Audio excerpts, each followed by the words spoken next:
जो सबसे ज़्यादा सुर्खियों में वह है मुकेश अंबानी की छोटे लड़के की शादी की खबर, जो आप हर कहीं पर देख सकते हो कि जो बड़े बड़े फिल्म स्टार्स हैं या खिलाड़ी हैं या बहुत बड़ी बड़ी जो सेलिब्रिटीज़ हैं वह सारे के सारे मुकेश अंबानी की छोटे वाले लड़के की शादी में पधार रहे हैं, सब वहाँ पर जा रहे हैं। दूसरी खबर आई थी कुछ दिनों पहले, सुप्रीम कोर्ट ने पतंजलि कंपनी को लताड़ लगाई है और उसको भ्रामक एडवर्टाइजमेंट करने के दोषी पाया गया है और उसको जो उनकी दवाइयां हैं, जो आयुर्वेदिक दवाइयां हैं, उन पर अंतरिम रोक लगाने का आदेश दिया है। तो दोस्तों इन दोनों खबरों को जोड़कर आज का वीडियो, एक छोटा वीडियो है, देखिए। तो सबसे पहले हम बात करेंगे पतंजलि की, बात करेंगे हम, ठीक है। सुप्रीम कोर्ट ने, माननीय सुप्रीम कोर्ट ने यह आदेश दिया है कि पतंजलि वाले, जो बाबा रामदेव की कंपनी है पतंजलि, अपने जो पतंजलि कंपनी की जो एड कर रही है, वह जो अपनी आयुर्वेदिक दवाओं का एड कर रही है, वह एक तो साइंटिफिक नहीं है। दूसरा, वह जिस हिसाब से एड में जो दावा कर रहे हैं कि भाई हमारी दवा लोगे तो आप ये सही हो जाएगा और ये हो जाएगा, जिस तरह का दावा कर रहे हैं वह एक भ्रामक है, धार्मिक है। धार्मिक का मतलब होता है कि अब यह क्या है, देखिए जैसे आप सपोज कीजिए कि कोई जो पतंजलि का जो दवाइयाँ हैं वह ये करती है कि साहब ये दवा लोगे तो आपका सर में दर्द से हो जाएगा, आप ये लोगे तो आपके पेट की तकलीफ से हो जाएगी, ये लोगे तो आपकी कब्ज दूर हो जाएगी, ठीक है, ये दवा बीपी में काम आएगी, यह दवा जो डायबिटीज इसमें काम आएगी। तो इस टाइप की जो एड आ रहे हैं पतंजलि के, सुप्रीम कोर्ट ने कहा है कि यह जो एड है, इस टाइप की जो एड है वह बंद होनी चाहिए। बिल्कुल मैं सुप्रीम कोर्ट के, माननीय सुप्रीम कोर्ट की इस बात से 100% एग्री करता हूं कि जो इस टाइप के भ्रामक एड होते हैं, जो आपको गलत एडवाइस देते हैं या आपको जो गलत चीज़ें दिखाते हैं, आपको जो गलत शो करते हैं, क्योंकि अधिकतर 80% लोग एडवर्टाइजमेंट देख के ही चीज़ चूज करते हैं कि यार हमें ये करना चाहिए, ये नहीं करना चाहिए। तो सुप्रीम कोर्ट ने पतंजलि को बोला है कि साहब जो आप ये जो एड दे रहे हो, जिसकी वजह से जनता भ्रम में आती है कि आप उनको दिखाते हो कि साहब इससे ये हो जाएगा, इससे हो जाएगा, चूंकि इसका कोई साइंटिफिक सबूत नहीं है, तो आप यह एड हटा लीजिए और दवाइयाँ जो आयुर्वेदिक दवाइयाँ हैं, पतंजलि सारा काम आयुर्वेदिक करता है, तो जो दवाएं हैं वह आप हटा लीजिए। अब मैं आपको याद दिलाता चलूँ कि जब कोरोना आया था उस समय भी पतंजलि ने जो एलोपैथिक दवाइयाँ हैं, आपको मैं थोड़ा सा पीछे लेके जाऊं तो जब बाबा रामदेव की ये कंपनी, पतंजलि कंपनी का निर्माण भी नहीं हुआ था और वो बहुत कम स्तर पर, बहुत ही माइनर स्तर पर थी, उस समय बाबा रामदेव जी के साथ एक बंदे थे राजीव दीक्षित करके आप गूगल पर सर्च कीजिएगा, आराम से मिल जाएगा। उनके अनगिनत वीडियो हैं जो वायरल हैं। वह हमेशा एलोपैथिक का बुराई करते थे। एलोपैथिक की बुराई क्या करते थे, वह एलोपैथिक की जो दवाइयों से जो नुकसान होता है उसके बारे में जिक्र करते थे और बहुत छोटे छोटे तरीके बताते थे आयुर्वेद के, जिससे आप अपनी बीमारियां सही कर सकते थे। तो यह जो रिसेंट हुआ था वह 2021 में जब कोरोना आया था, उस समय भी बाबा रामदेव ने यह आह्वान किया था, यह अपने एड में यह बताया था कि साहब जो यह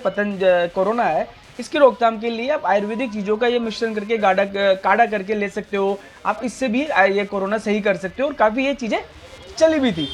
तो अब जो रिसेंट ये आया है, सुप्रीम कोर्ट का ऑर्डर आया है कि साहब आप जो अपनी दवाइयों को बंद करोगे, तो मैं सिर्फ ये कहता हूँ कि ये सही है बिल्कुल, मगर सिर्फ बाबा रामदेव की पतंजलि पर ही क्यों?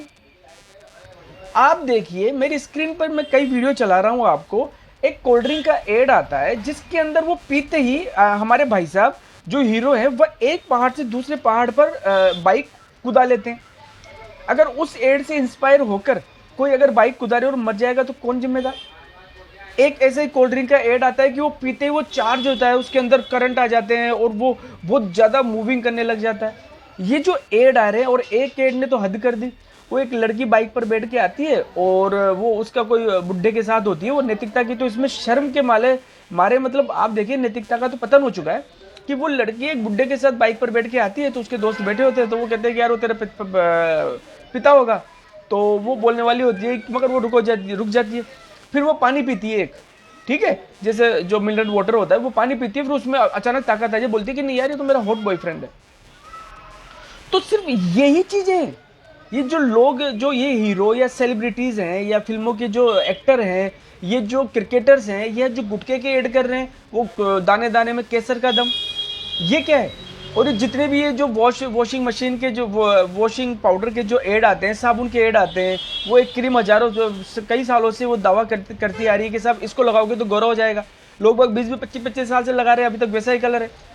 तो ये भ्रामक ऐड नहीं है कि ये क्रीम आपको गोरा कर देगी, ये आपको हैंडसम कर देगी, और ये डियो लगाओगे कि लड़कियाँ आपसे इंप्रेस्ड हो जाएगी, ठीक है, ये कोल्ड ड्रिंक पियोगे कि तो आप में इतनी हिम्मत आ जाएगी कि आप हवाई जहाज से कूद जाओगे।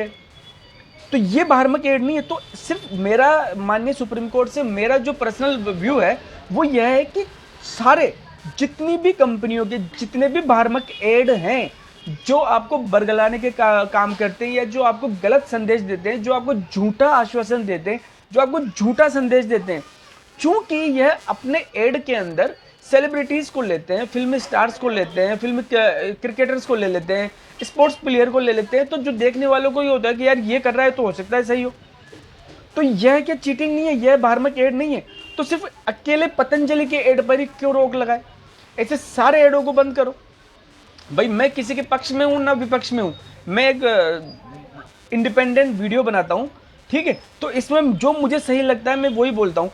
देखिए, जो चीज़ गलत है वो सबके लिए गलत है, और जो चीज़ सही है वो सबके लिए सही है। तो अगर एक कंपनी, पर्टिकुलर कंपनी कोई किसी चीज़ के बारे में गलत बोल रही है, तो जब माननीय सुप्रीम कोर्ट उस पर आदेश लगाते हैं, तो जितने भी ऐड आ रहे हैं इस टाइप के जो आपको बरगलाते हैं, जो आपको झूठ बोलते हैं, वो सारे ऐड बैन होने चाहिए। जिसमें इतने सारे स्टार्स जो आते हैं सिर्फ फिल्मों के लिए काम, पैसों के लिए काम करते हैं, क्रिकेटर्स हो गए वो सिर्फ पैसों के लिए काम करते हैं। आज देखिए, जो बंदा सेलिब्रिटी है या जो फिल्म स्टार है या जो क्रिकेटर है, उससे लोग जल्दी इंस्पायर होते हैं। तो उनकी तो डबल नैतिकता बनती है, बल्कि मैं कहता हूँ डबल नहीं 3 गुना नैतिकता बनती है कि वह जो ऐड करे या वह जो काम करे वह नैतिकता के आधार पर करे, क्योंकि लोग उनसे इंस्पायर होते हैं। तो अगर आप गलत चीज़ें खाओगे, गलत चीज़ों का प्रचार करोगे, तो वह जो नॉर्मल यूथ है उनके लिए भी गलत होगा। आपको पता है भगवत गीता के अंदर भगवान श्री कृष्ण ने कहा था कि ये पूरी सृष्टि मेरी बसाई हुई है, ठीक है, मेरी रचाई हुई है, यहाँ पर ऐसी कोई चीज़ नहीं है जो मुझे हासिल नहीं है, मेरे पास सब कुछ है, मेरे पास हर चीज़ अवेलेबल है और मुझे किसी चीज़ की चाह भी नहीं है। फिर भी मैं अपने कर्म करने में सावधानी रखता हूँ और मैं कभी कर्म करने के पीछे नहीं हटता, क्योंकि अगर मैं गलत काम करूंगा या मैं कर्म नहीं करूंगा तो ये जितनी भी जनरेशन है या जितने भी लोग हैं, ये जितने भी मानव जाति है, वह सब मुझे देखकर इंस्पायर होगी। इससे मैं पूरी मानव जाति के विनाश का कारण बनूंगा। इसलिए ना चाहते हुए भी, ना किसी लालच के होते हुए भी मुझे कुछ नहीं चाहिए, मेरे पास सब कुछ है, बल्कि सबको मैं देता हूँ, फिर भी मैं अपने कर्म करता हूँ। भगवान राम ने 14 साल वनवास काटा, भगवान कृष्ण ने जब पैदा हुए तो क्या उस समय वो अपने माँ बाप को नहीं छुड़ा सकते थे जेल से? मगर उन्होंने भी, भगवान कृष्ण के माँ बापों ने भी क्या बोलते दुख झेला।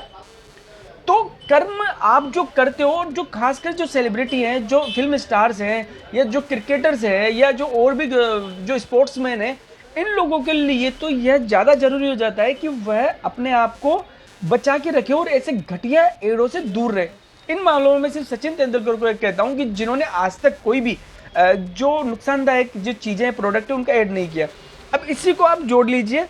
मुकेश अंबानी की शादी के अंदर। मुकेश अंबानी जी जो अपने छोटे बच्चे की शादी कर रहे हैं, उसके अंदर सारी सेलिब्रिटियां आ रही है। उनमें से एक स्टार का, एक जो स्टार है फिल्मों में काम करते हैं, उनका इंटरव्यू देखा था मैंने। तो उनका इंटरव्यू रहता तो एक बंदे ने पूछ लिया यूं ही कि सर आप जो 3 स्टार्स हो, जो अपने आप को बहुत ज़्यादा सभी तुरंखा समझते हैं, वैसे कोई अपने आप को किंग बोलता है, कोई क्या बोलता है, कोई खिलाड़ी बोलता है, कोई नंबर 1 बोलता है,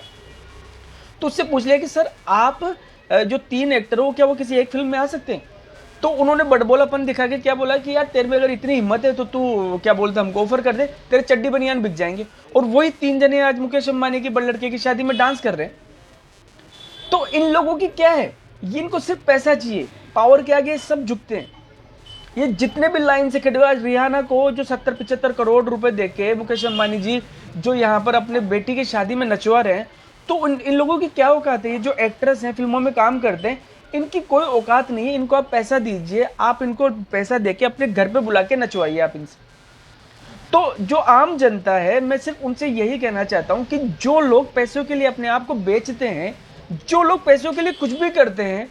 आप उनसे इतना इंस्पायर नहीं होइए। और जो ऐसे, कम से कम ऐसे स्टार जो आपको गलत एडों के लिए ऐड करते हैं, पैसों के लिए सिर्फ जो गलत ऐड करते हैं, गुटखों का ऐड करते हैं, बीड़ी सिगरेट दारू का ऐड करते हैं, तंबाकू का ऐड करते हैं या गलत प्रोडक्ट का ऐड करते हैं, उनसे तो बिल्कुल उनका बहिष्कार कीजिए, उनकी फिल्में मत देखिए, उनको क्रिकेट में, स्पोर्ट्स में सपोर्ट मत कीजिए जो गलत चीज़ों का ऐड करता है।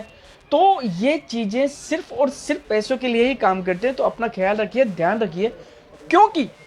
जो यह लोग होते हैं जो पैसों के लिए कुछ भी करते हैं, वह आपको कुछ भी गलत बता सकते हैं। जय हिंद, जय भारत।